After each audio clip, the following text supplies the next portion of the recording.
ঢাকায় সবথেকে বড় স্ট্রিট ফুডের রাজ্যে আজকে চলে আসলাম। আর এখানে এত ভ্যারাইটি টাইপের খাবার কোনটা রেখে কোনটা খাবো ভেবেই পাচ্ছিলাম না। তো এটা লোকেশন জানতে কিন্তু আপনাকে অবশ্যই ভিডিও শেষ পর্যন্ত দেখতে হবে। আসসালামু আলাইকুম everyone, welcome back to my channel র ফুডিজ। তো আজকে আমি বের হয়েছি স্ট্রিট ফুড খাওয়ার জন্য, অ্যান্ড আমার প্ল্যান ছিল খুব কম বাজেটে আমি কোথায় ভালো মানের স্ট্রিট ফুড খেতে পারবো।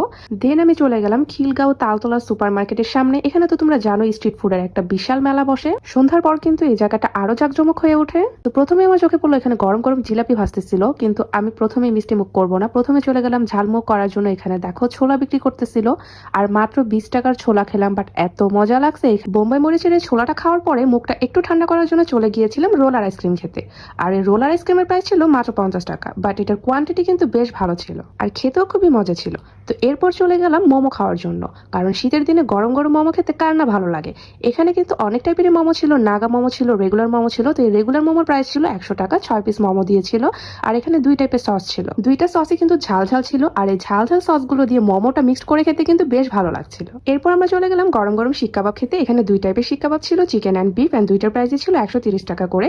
আর যে লুচিগুলো দিয়েছিল এগুলো পার পিস ছিল 10 টাকা করে। এখানকার খাবারের টেস্টটাও কিন্তু অনেক ভালো ছিল। কিন্তু আরেকটা ইনফরমেশন তোমাদের সাথে শেয়ার করি, স্ক্রিনে দেখা যায় গাড়ি পার্কিং এর প্লেসটা দেখতেছো, এখানে কিন্তু আর অনেক টাইপের ভ্যারাইটি ছিল।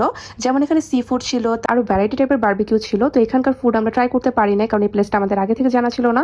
তাই তোমাদের জন্য একটা ভিডিও ক্লিপ নিলাম, তোমরা কিন্তু অবশ্যই এখানে গেলে এই ফুডগুলো ট্রাই করবা। এরপর চলে গেলাম চায়ের রাজ্যে। না না ভাই, সিলেট যাই না, এখনো তালতলাতেই আসি। এখানে ভিডিওটা পজ করে জাস্ট চায়ের লিস্টটা দেখেন, দেখলে মনে হবে আপনি সিলেটেই আসেন। এখানে এত টাইপের ভ্যারাইটি চা ছিল।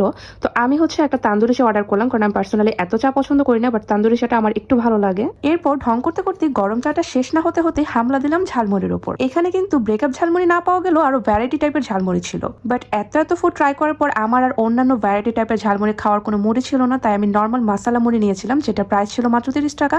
আর এটা 30 টাকার তুলনায় দুইজনে কিন্তু ইজিলি খেতে পারবো, আর ঝালমুড়ির টেস্টটা কিন্তু মারাত্মক ছিল। এরপর আমি চলে গেলাম স্ট্রিট ফুডের যে সব থেকে মোস্ট অ্যাট্রাকটিভ ফুড, সেটা হচ্ছে ফুচকা।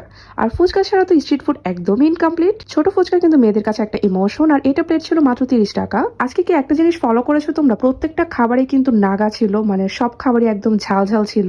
বাট আমি এখানে ছোট ফুচকাটা খাওয়ার পর খানিকটাই হতাশ হয়েছি, কারণ আমি ভেবেছিলাম যে এইখানকার ফুচকা একদম ফাটিয়ে দিবে। বাট ফুচকার টেস্টটা মোটামুটি এভারেজ ছিল, খুব একটা বেশি আমার ভালো লাগে নাই। ছোট ফুচকার টেস্টটা আজকে আমার মনটা একদমই ভরাতে পারে নাই। এরপর আমি মুডটা ভালো করার জন্য চলে গিয়েছিলাম এই ভেলপুরি মামার কাছে। আর এইটার টেস্টটা ভাই একদম দুর্দান্ত। এটা খাওয়ার পর আমার মুডটা একদম চাঙ্গা হয়ে গেছে। তো এই তো ছিল আজকের ব্লগ। তোমরা কিন্তু অবশ্যই কমেন্ট বক্সে জানাবা ব্লগটা কেমন লেগেছে। সবাই ভালো থাকবে, সুস্থ থাকবা, আল্লাহ হাফেজ।